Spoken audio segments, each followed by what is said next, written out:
of us who have maybe never done this before, couple things about the machine. It is really expensive. It was really expensive 20 years ago. It's still really expensive, this exact same model.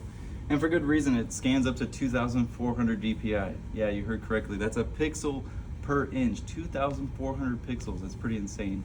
But this would be actually the original way they would develop eventually photo, like on a film, to a digital image. That's going to be great on the YouTube. Right. Anyway, just want to point out a couple of things about this scanner. Is of course it's known as a flatbed scanner.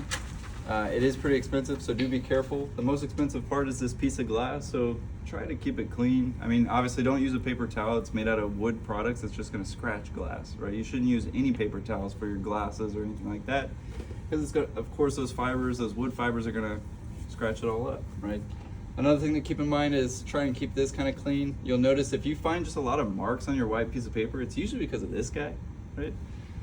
You'll notice that, thankfully the printer's right next to us, so this is kind of easy, but I'll take a lot of just plain white paper as well.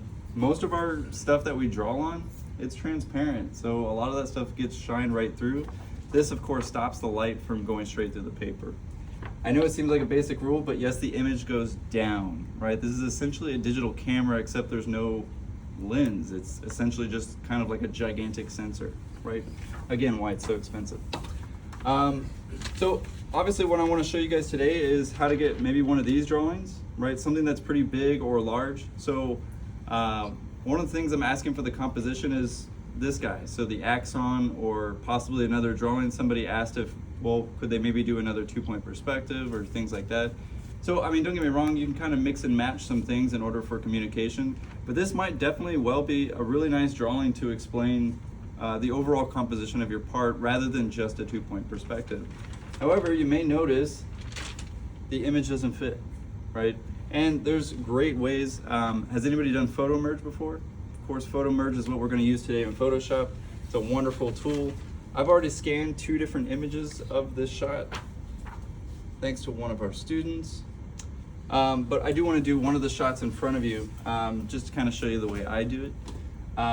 So naturally, image facing down, make sure you get the shot on there. When you're doing a photo merge, say if you have a picture of a hand, you want to get half of that hand, but the next image that you get, you want it to overlap, right? Because you want the computer to basically go, oh, I see the pieces and I can put them together. If I do it right up to the bud, it usually doesn't work, right? Because there's nothing to tell the computer, hey, these don't overlap. So you'll see that I actually get plenty of the image in there in order to do a photo merge. One of the next best things you can do is give it a little press, right? Usually those little air bubbles in the paper also cause warping of our lines and things like that. So I like to press it down just a little bit to kind of get rid of that air. From here, all you have to do is type in Epson, not Epstein, but Epson, right? Of course, that comes up with our little Epson scan, right? And usually it's kind of by default set to whatever settings were used last time. So be careful of that. Somebody may have used it at 2,400 dpi, and you're gonna be scanning here for 30 minutes because it's gonna be going super slow, and you're gonna be like, why is it going so slow? Normally, I would scan at about 300 dpi. Right? If I was doing portfolio and I know I'm going to shrink the images even smaller, 200 dpi, right? It actually depends on what I'm actually going to print or use it for. If I was going to do a billboard, I'm going to use 1,200 dpi because, well, the image is going to get a lot bigger and I want more pixels to kind of make it not so blurry. I'm going to need a higher quality image. So I do want to point that out, at least for our project. You probably don't need to get into all this information.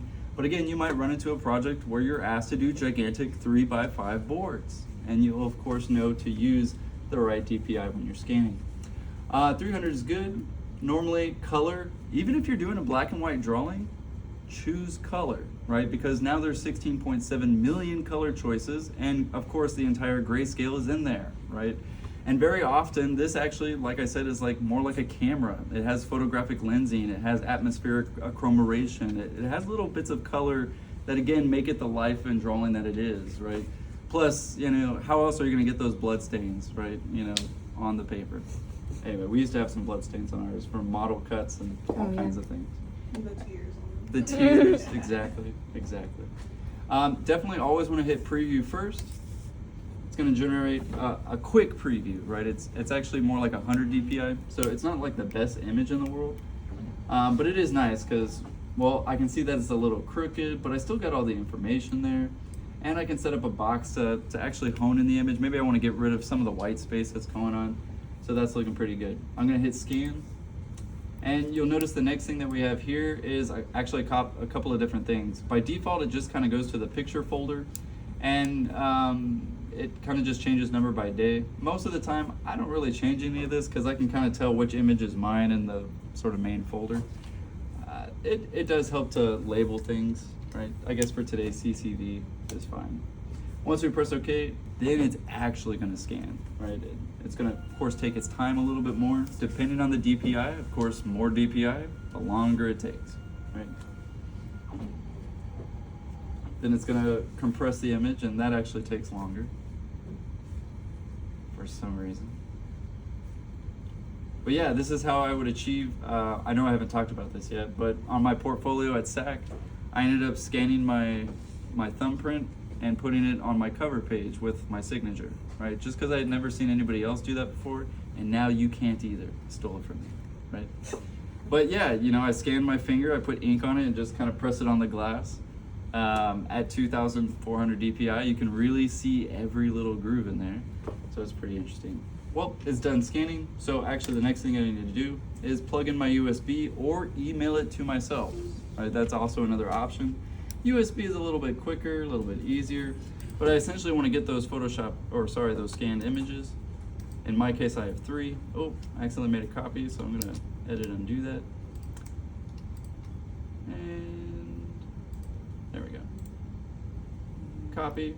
I guess in my case, I can cut it and basically just paste it. Really not that big, even at 300 DPI, definitely not bad. And the reason I say you kind of want to check the size of your image, because, well, if it's 500 megabytes, do you think it's going to open very well? Probably not, right? And that should tell you a couple things. Maybe I didn't choose the right file type. Maybe I accidentally got a huge DPI. So, I mean, it's good to be kind of aware of those things. Anyway, at least in terms of scanning, any questions about that, guys? Fairly simple. You can stop the video.